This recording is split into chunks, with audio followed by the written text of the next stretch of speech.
14장 12절 말씀을 목소리로 함께 공부하겠습니다. 14장 12절 시작. 성도들의 인내가 여기 있나니 그들은 하나님의 계명과 예수에 대한 믿음을 지키는 자니라. 아멘. 기도하겠습니다. 하나님 아버지, 은혜를 감사합니다. 저희들에게 이 감사가 입술로만 그치지 않게 하시고 어떤 상황과 형편과 환경 가운데서도 주님께 감사하고 주님을 찬양하고 주님 앞에 주님 앞으로 더 깊이 나아가는 믿음의 사람들이 되도록 축복해 주시옵소서. 하나님, 저희들에게 조그마한 위험만 있고 우리의 마음이 조금만 상해도 주님 앞에 나오기를 주저하고 주님께 나오는 삶을 그만두어 드리려고 하는 이런 교만한 악함들이 저희에게 있습니다. 하나님 아버지, 우리를 사랑하신 하나님께 그 사랑이 얼마나 큰지 늘 기억하게 하시고 우리의 지금 삶을 통해서 우리를 구원하신 그 하나님의 사랑, 예수님의 그 희생이 얼마나 큰지 우리가 늘 기억해서 어떤 상황 가운데서도 감사를 잃지 않도록 성도를 붙잡아 주시기를 간절히 기도합니다. 사랑하는 주님, 이 입술의 고백뿐만 아니라 삶의 노력으로 주님 앞에 영광을 돌리게 하시고 또 이 시간도 우리에게 주신 모든 것 다 주님께서 주신 줄로 믿고 귀한 성도의 고백으로 주님 앞에 물질을 올려드렸습니다.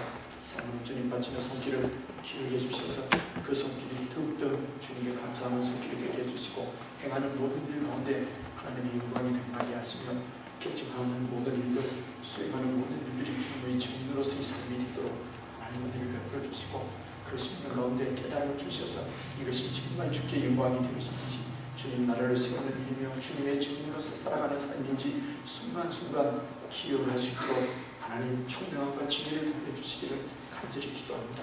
하나님, 세상의 지혜가 아니라 하늘의 지혜로 살아가는 사람들이 저희임을 다시 한번 주님 앞에 고백합니다. 주님이 주시는 지혜로 참으로 하나님의 영광, 하나님께 영광을 돌리며 살아가는 우리 모든 성도들 다 되도록 축복해 주시옵소서. 오늘 주시는 말씀이 우리에게 생명이 되게 하시고 양식이 되게 하시며 삶의 빛이 되게 하시고 인도자가 되게 하여 주옵소서. 예수 그리스도의 이름으로 간절히 기도드리옵나이다. 아멘.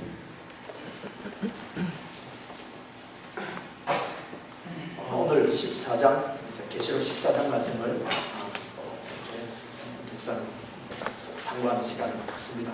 14장에 제가 중요한 말씀을 보고 말씀이 14장 12절인데 성도들의 인내가 여기 있나니 그들은 하나님의 계명과 예수에 대한 믿음을 지키는 자이다, 이렇게 말씀하지 않습니까? 성도라고 하는 것은 하나님의 백성이다, 이런 뜻입니다.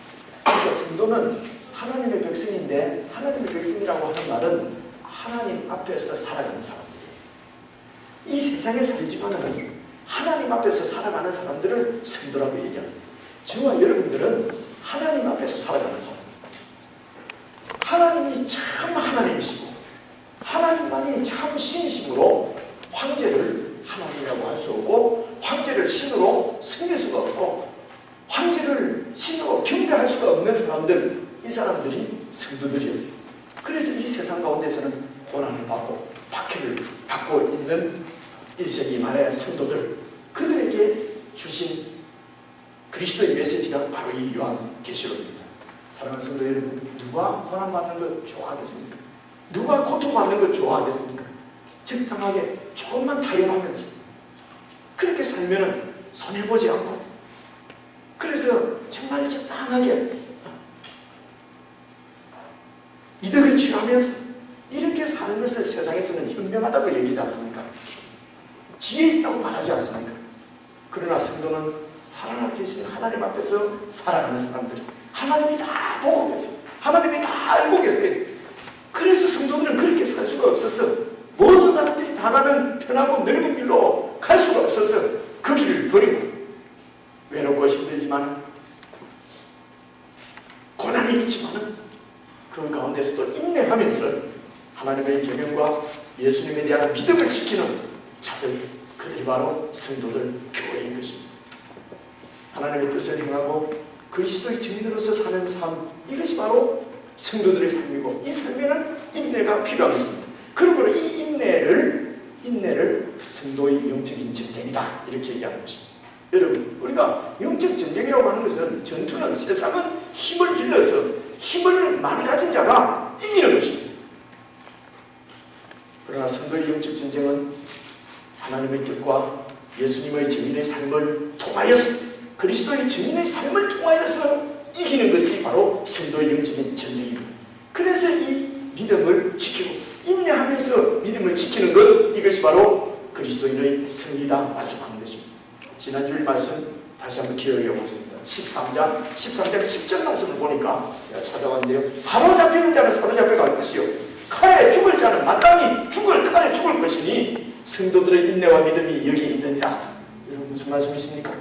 세상 나라의 배후에서 역사하는 사탄, 이 사탄의 권세가 실제하고, 이 사탄의 권세가 보통 권세가 아니에요. 너무도 막강한 권세예요.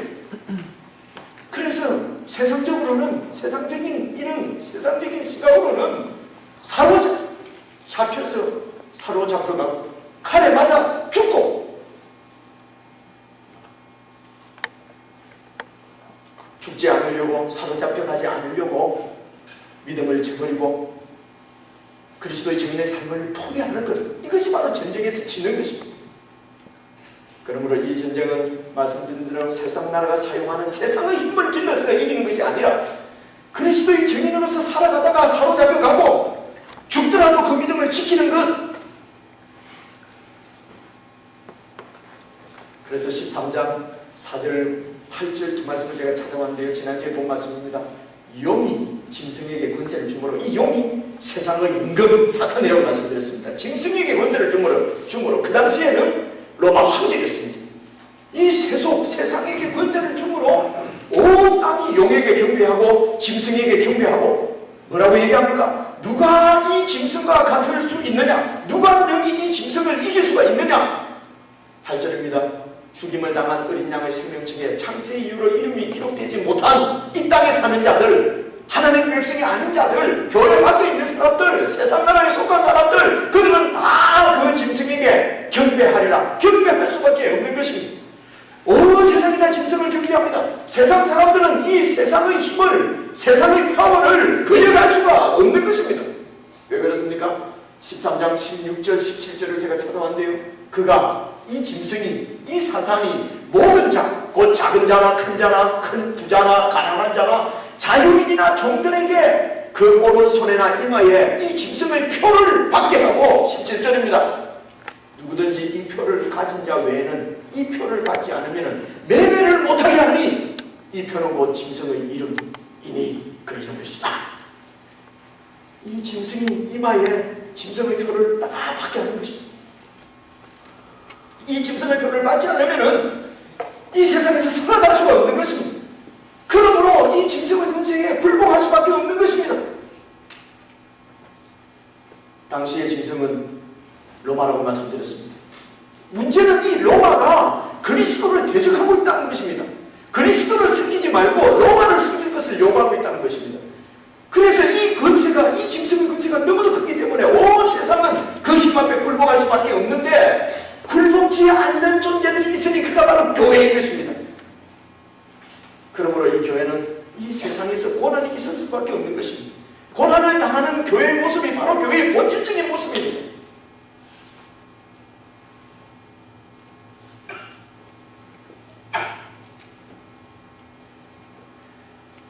어떻게 이 세상에 살면서 이 세상을 따르지 않을 수가 있겠습니까? 그러므로 우리 그리스도인들이라 하더라도 이런 세속적인 가치관을 포기하기가 힘든 이유가 바로 여기에 있습니다. 이 땅에서, 이 세상에서 살 수가 없도록, 짐승의 표를 받지 않으면 살 수가 없도록 만드는 것이 세상의 권세이기 때문에 그리스도인들도 이 땅에서 살기가 너무도 힘들고 어려운 것입니다. 그러면 교회의 모습은 이 세상 가운데서는 이렇게 허약하고 아무런 힘이 없는 그런 존재일 수밖에 없느냐? 주님이 오늘 14장에서 말씀하시는 것은 그렇지 않다고 하는 것입니다. 교회의 실제적인 모습, 참으로 영적인 실제적인 모습을 보라고 하는 것입니다.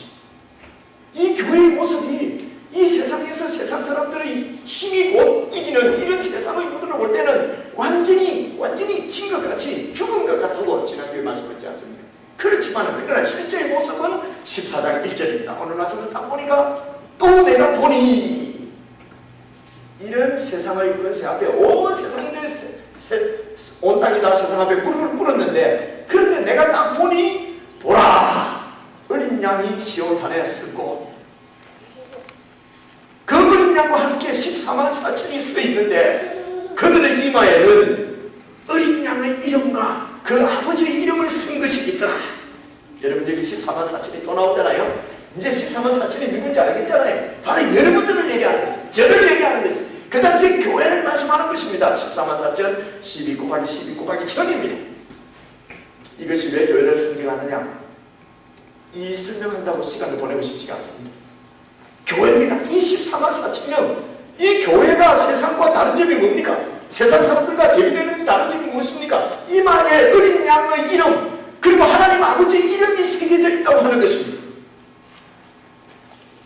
무슨 얘기입니까? 이마에 하나님이 인을 쳐놨다는 것입니다. 교회는 바로 하나님의 소유라고 하는 것입니다. 세상에 살고 있는 여러분들이 바로 하나님의 소유라고 하는 것입니다. 짐승에게 굴복하지 않으면 이 세상에 살 수가 없을 줄 알아서 짐승에게 무릎을 꿇고 짐승을 경배하는 이들에게는 그 이마에 짐승의 표가 있는 것입니다. 성도인 이마에는 어린 양 예수의 이름이 새겨져 있습니다. 하나님 아버지의 이름이 새겨져 있습니다. 무슨 뜻입니까? 예수님이 누구신지, 하나님이 어떤 분이신지 분명히 알기 때문에 그 믿음을 버릴 수 없고, 그 믿음을 포기할 수 없고, 그 믿음을 지울 수 없는 확신을 가진 자들,